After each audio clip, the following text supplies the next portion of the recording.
In today's world, we are confronted with many problems.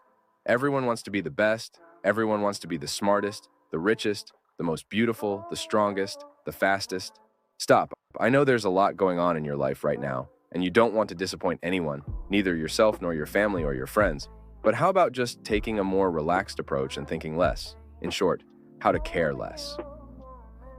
Firstly, why should you care less? Although there are people who like to be under pressure and have to look for a new challenge over and over again, this is not the case for the majority of people.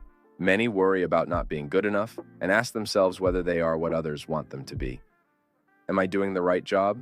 Do others like me the way I am? I have an important appointment tomorrow. Will I even make it, or should I call in sick? If you have already recognized yourself in this, I have the solution for you. How do you care less? Even if you've probably thought about how you can care less several times and come to the conclusion that it's not as easy as you'd hoped, I can tell you that it's probably easier than you ever thought. There is exactly one thing you need to remind yourself of every time you start to worry about whether you can do it or what others will think. Ask yourself, what's going to happen? And even if that sounds a lot simpler at first, think about it for a second. What's going to happen? Are you afraid that you won't pass the exam? What is going to happen? You will walk out of the exam room and nothing will have changed. You don't know if the other person found the situation as embarrassing as you did. So what? What's going to happen?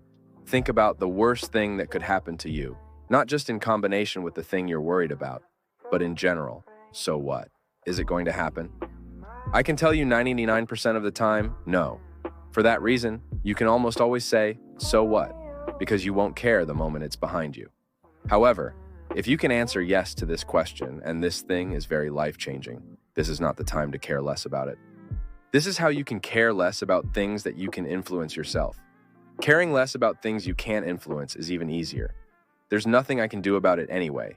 If you think about most things with this attitude, you'll immediately realize that it's a relieving feeling. It's as if someone else is doing your work for you. In 5 years' time, you won't care what people you'll never see again in your life thought about you anyway. That way, you'll be able to worry less about completely irrelevant things, and believe me, life will be much easier.